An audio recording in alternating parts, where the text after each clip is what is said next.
इनमें सबसे पहले बात करेंगे इस वक्त की बड़ी खबर की। सूत्रों के हवाले से ये खबर मिल रही है, 2024 लोकसभा चुनाव में कांग्रेस करीब 290 सीटों पर अकेले चुनाव लड़ना चाहती है, तो वहीं पार्टी गठबंधन के दलों से 85 सीटें मांग सकती है। जानकारी के मुताबिक 29 और 30 दिसंबर को हुई कांग्रेस अलायंस कमेटी की बैठक पर सहमति बनी है। ये रिपोर्ट कमेटी कांग्रेस अध्यक्ष मल्लिकार्जुन खड़गे को सौंपेगी। दरअसल 4 जनवरी को खड़गे ने सभी प्रदेश अध्यक्षों और सीएलपी लीडर्स की बैठक बुलाई है। इस बैठक में सीट शेयरिंग का फाइनल फॉर्मूला तय किया जाएगा। इसके बाद गठबंधन दलों के साथ सीट शेयरिंग को लेकर बैठक होगी।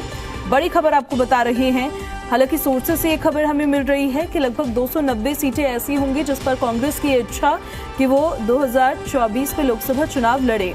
पार्टी गठबंधन के दलों से 85 सीटें मांग सकती है। वहीं जानकारी के मुताबिक 29 और 30 दिसंबर को कांग्रेस के अलायंस कमेटी की बैठक हुई थी, जिस बैठक में ये सहमति बनी थी। ये रिपोर्ट कमेटी कांग्रेस अध्यक्ष मल्लिकार्जुन खड़गे को सौंपेगी। दरअसल 4 जनवरी को खड़गे ने सभी प्रदेश अध्यक्षों और सीएलपी लीडर्स की बैठक बुलाई है और इसी बैठक में सीट शेयरिंग का फाइनल फॉर्मूला तय किया जाएगा। इसके बाद ही गठबंधन दलों के साथ सीट शेयरिंग को लेकर बैठक होगी। 2024 का चुनाव देखिए अपने आप में बेहद अहम चुनाव है और INDIA अलायंस जिसका गठन हुआ है, एनडीए के विरुद्ध चुनावी मैदान में ताल ठोकते हुए नजर आएंगे। कई पार्टीज उसमें शामिल है विपक्षी दलों की। अब क्या फॉर्मूला फिट बैठता है?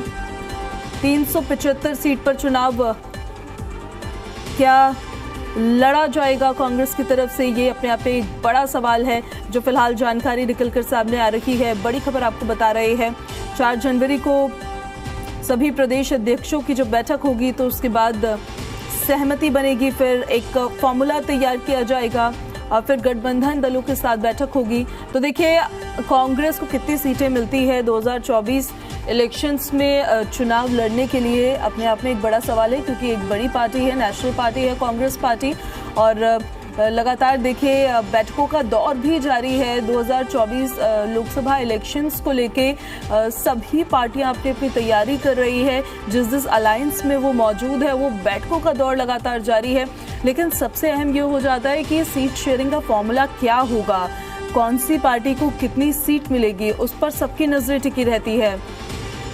तो फिलहाल जो जानकारी हमें मिली है वो ये है कि लगभग 290 सीटों पर अकेले चुनाव लड़ना चाहती है कांग्रेस पार्टी। हालांकि अब इससे जुड़ी जो पूरी जानकारी है वो हम आपको बताएंगे, लेकिन INDIA गठबंधन में अब इस बात को लेकर मंथन होगा कि किस पार्टी को कितनी सीट मिलेगी। वो क्षेत्र के हिसाब से भी, राज्य के हिसाब से भी कि कहाँ किस पार्टी का जनाधार कितना है, उसको लेकर देखिए पूरा फॉर्मूला ये तय किया जाएगा।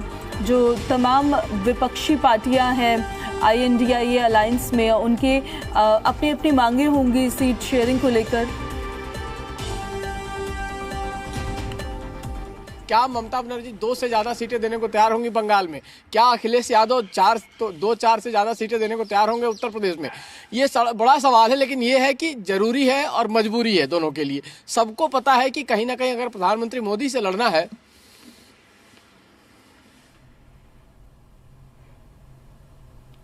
तो देखिए INDIA में सीटों का पेच अभी भी फंसा हुआ है। लगातार कौन सी पार्टी को कितनी सीट्स मिलनी है ये अपने आप में देखिए एक डिस्कशन वाला विषय है, और इसको लेकर जब गठबंधन के दलों की बैठक होगी तो सीट शेयरिंग को लेकर फॉर्मूला तय होगा। अटेम्प्ट ही अगर 60 मार्क्स का किया तो आपको 60 में मार्क्स मिलने वाले हैं। तो कांग्रेस चाहेगी, 2004 का आपको याद कीजिए, 2004 में मात्र 7 सीट का फासला था यूपीए और एनडीए में, कांग्रेस और बीजेपी में। बीजेपी को 138 सीटें आई थी और कांग्रेस को 145 सीटें आई थी, और उतने से उनकी सरकार बनी थी क्योंकि सिंगल लार्जेस्ट पार्टी कांग्रेस हो गई थी। तो कहीं ना कहीं कांग्रेस 2004 के फॉर्मूले को लेकर चल रही है, उसी का उनके मन में है कि अगर 2004 की बात कहीं बनती है तो उनके लिए कुछ फायदा हो सकता है। इसी स्थिति में अगर ज़्यादा सीटें लड़ते हैं, देखिए 290 के आसपास सीटें कांग्रेस चाहती है, चाहे मध्य प्रदेश हो, छत्तीसगढ़ हो, राजस्थान हो, गुजरात हो, कर्नाटक, इन राज्यों में तो देखिए, फिलहाल हमारे सहयोगी जिस तरह से जानकारी आपको दे रहे हैं, 290 लगभग सीट्स कांग्रेस पार्टी अपनी तरफ से चाहती है कि वो इतनी सीट्स पर चुनाव लड़े और 2024 में एक बड़ी पार्टी बनकर उभरती हुई नजर आए, जो सियासी जमीन खिसकती हुई नजर आई है। कांग्रेस पार्टी की उस जमीन को बचाने के लिए भी उनकी तरफ से होगी कोशिश भी दिया था। और इसी वजह से बार बार जयराम रमेश कहते हैं कि अगर कांग्रेस मजबूत नहीं होगी तो फिर गठबंधन मजबूत नहीं होगा। ये पूरा इतिहास है। देखिए, कांग्रेस ही नहीं, जब जब अलायंस हुए हैं, बड़े अलायंस हुए हैं, चाहे 1977 का अलायंस देख लीजिए, चाहे 1989 में राजीव गांधी के समय में अलायंस देख लीजिए, चाहे 2004 का अलायंस देखिए। उस अलायंस में क्या हुआ कि जो बड़ी पार्टी रही है उसको ज्यादा सीटें दी गई है, जिसकी ज्यादा पकड़ है, जो ज्यादा सीटें जीत कर ला सकती है। और कांग्रेस पैन इंडिया पार्टी, इसमें कोई दो राय नहीं है। लेकिन कांग्रेस की स्थिति उन राज्यों में जो नॉर्थ इंडिया के जो बड़े राज्य हैं, उत्तर प्रदेश है, बिहार है, बंगाल है, इन राज्यों में बहुत खराब स्थिति है। तो कहीं ना कहीं कांग्रेस की बार्गेनिंग कैपेसिटी इसलिए कम हो जाती है। तो कांग्रेस ये चाहती है कि सब होते हुए हम ज्यादा से ज्यादा सीटों पर चुनाव लड़ें, ताकि कम से कम हमारी, अब कांग्रेस के लिए एक और देखिए मजबूरी है, कांग्रेस चाहेगी कि विपक्ष के दर्जा लायक सीट तो आए, विपक्ष के दर्जा लायक सीट तो आए कम से कम।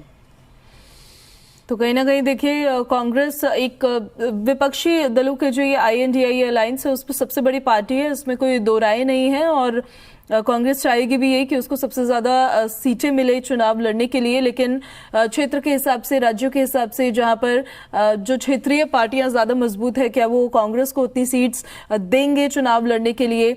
क्या इस फॉर्मूले पर सहमति बन पाएगी? ये अपने आप में एक बड़ा सवाल है।